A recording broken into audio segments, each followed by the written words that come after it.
The studio was on fire, voices clashing, tempers exploding, and truth too uncomfortable for some to hear.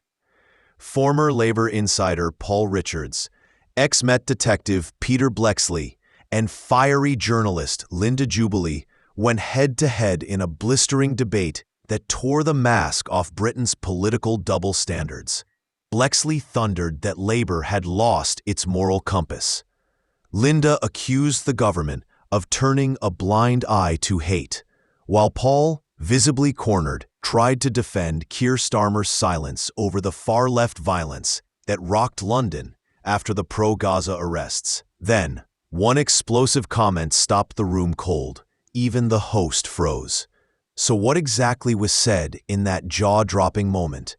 Has Britain's leadership become too afraid to call out extremism when it comes from the wrong side of politics? Don't forget to like, comment, and subscribe to Next UK, your go-to for real stories and sharp analysis. It doesn't matter, right? I don't want to confuse his response to the terror attack with his response to the 40 far-left thugs that were arrested for attacking police, because they're two different things. Whilst they are the same, under the same umbrella, in my opinion, he still was unable to do that. None of the Labour front bench have condemned that rally, and I think that's deplorable. And there is something that you've missed out this evening, Alex. Tell me. That gathering in Whitehall on Thursday, and I saw some of the unsavoury characters gathering there because I was at GB News on Thursday afternoon. So as I was going to Westminster Tube Station, there they were gathering with their placards and their hate. That gathering in Whitehall, where there were the 40 arrests, was a tiny, tiny gathering in comparison to the Unite the Kingdom march. So not only were there more arrests, but as a proportion of the people that were there, it was a hugely bigger proportion. Therefore, it's a much more law-breaking, unlawful rabble that gathered there. And of course, the disrespect that they showed on Thursday evening is really quite astonishing. It reminds me of the people that came out and demonstrated for the pro-Palestinian cause on the day after the 7th October massacre, long before any IDF military intervention. What goes through the mind of somebody in that situation? I think we know exactly where Well, I mean, my concern is they're not demonstrating, they're celebrating. Yeah, well, they're hate marches, in my opinion, Linda. I mean, I listened to Jonathan Porritt, for example, this morning on the radio, and I listened to some of the clips from people who were demonstrating this afternoon against the in support of the Palestine Action Group. And I just think, where is their respect? Why do they not respect what has gone on this week enough to give it a rest just for one weekend? Plus, from the police's point of view, they have to go in and police these events when they actually should be concentrating on protecting our Jewish communities. Now, on our air, a short while ago, actually, I met some from, because of it, I met some from the Jewish Military and Veterans Association. And, you know, to my own shame, I didn't realise quite how threatened the Jewish community was. He told me they were really, really living in fear. But I didn't get, and that's a one-to-one conversation, I didn't get just how profound that fear was. Well, I did this week, and surely to goodness, those people with their placards, I know it's a peaceful demonstration, I would defend to the hilt their right to protest.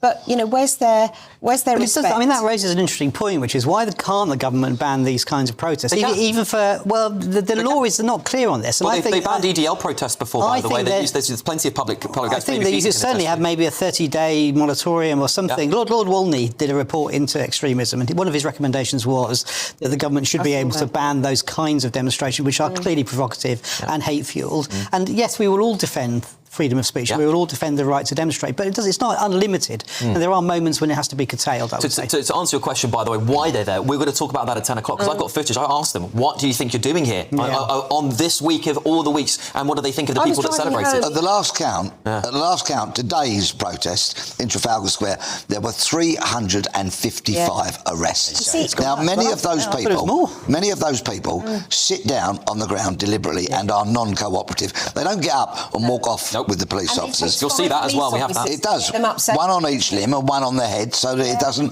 whack itself on the pavement. Well, we've got footage of it. I saw the amount of. I mean, I really felt for the police, because of course they need to look after themselves as well. There's whole trolleys of police officers. I mean, there's caravans of them having to lift these blokes up off the floor and drag them, and they are uncooperative. They are resisting arrest essentially. It's just consuming so much in terms of police resources. when there are many, many better things, more pressing concerns. Linda, do you think the Prime Minister or the Home Secretary or the Mayor of London should have come out and condemned that march that took place the night of the terror attack? Because it's been crickets on that. Absolutely, yeah, absolutely. I mean, that's a heinous crime that has happened, you know, in our country, and it deserved the very, very strongest condemnation. Yeah, and Paul, this goes back to the root of what I was trying to say, is that you can't go out and condemn a rally where 25 people got arrested, 100,000, as Peter correctly pointed out, 100,000 more people than were there on the night of the terrorist attack, and yet say nothing. When it looks like bias, doesn't it? And the public can't get behind bias, can they?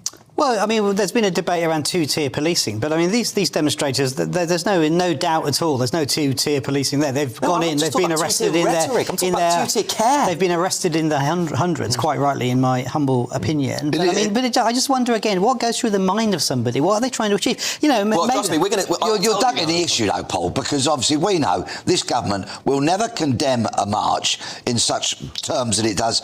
Something that's perceived to be on the right of the political spectrum is always given the most vicious condemnation. Something on the left, a demonstration, a protest, a march on the left never gets the kind of condemnation from your party, from your Prime Minister, that the right does. Unfortunately, it is biased. It is now exposed as that because they had an opportunity to come out and condemn it. And I would have applauded the Prime Minister. I condemned the people that rioted, that fought back at the police on the United Kingdom rally. I'm happy to condemn anyone who commits violence against the police. But if the Prime Minister and Sadiq Khan and the front bench of the Labour government cannot do the same, have less respect than me, then I think there's a serious problem with their government. They're too worried about the Gazan people in some of their constituents. They're weak and by natural extension, the Muslim bloc vote, of which returns so many Labour MPs. It's blatantly obvious. We can all see it. There's no disguising it. There's no hiding it. I just have one little line in here, just for balance. But the Jewish community and several other people in that area of Manchester have in fact praised the Muslim community for helping unify them on the ground at a grassroots level. I think it's important to highlight that. And they've also praised